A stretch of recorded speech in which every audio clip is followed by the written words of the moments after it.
Sa pag-network, saan po the best mag-focus? Sa pagbenta ng products or pag-build ng network? Natatawa ako sa question kasi this is really a question of a beginner. Nagsisimula, nalilito. Pag nagbi-build kayo ng network, ano ba network?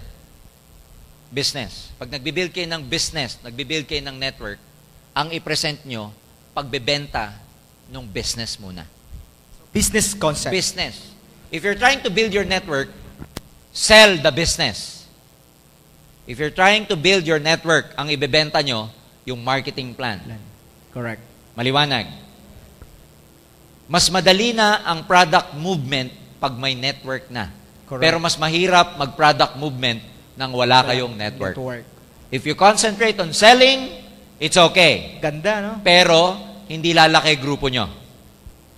Mas maganda mag-concentrate sa pag-network muna, build the business, sell the business, tapos saka i-inject ang product. Yun ang proper way of doing the business. Kung network ang gusto nyong i-build. Pero kung ang gusto nyong i-build, customer, magbenta kayo. Products. Eh ano ba binibuild nyo dito? Network o customer? O di business ang ibenta nyo. Correct. So hanap ng OPP. Dati, Roy, ang hati ko sa oras niyan, 80% of my time, network. 20% of my time, sell the products. 80-20 ang tawag. Paritas. Okay?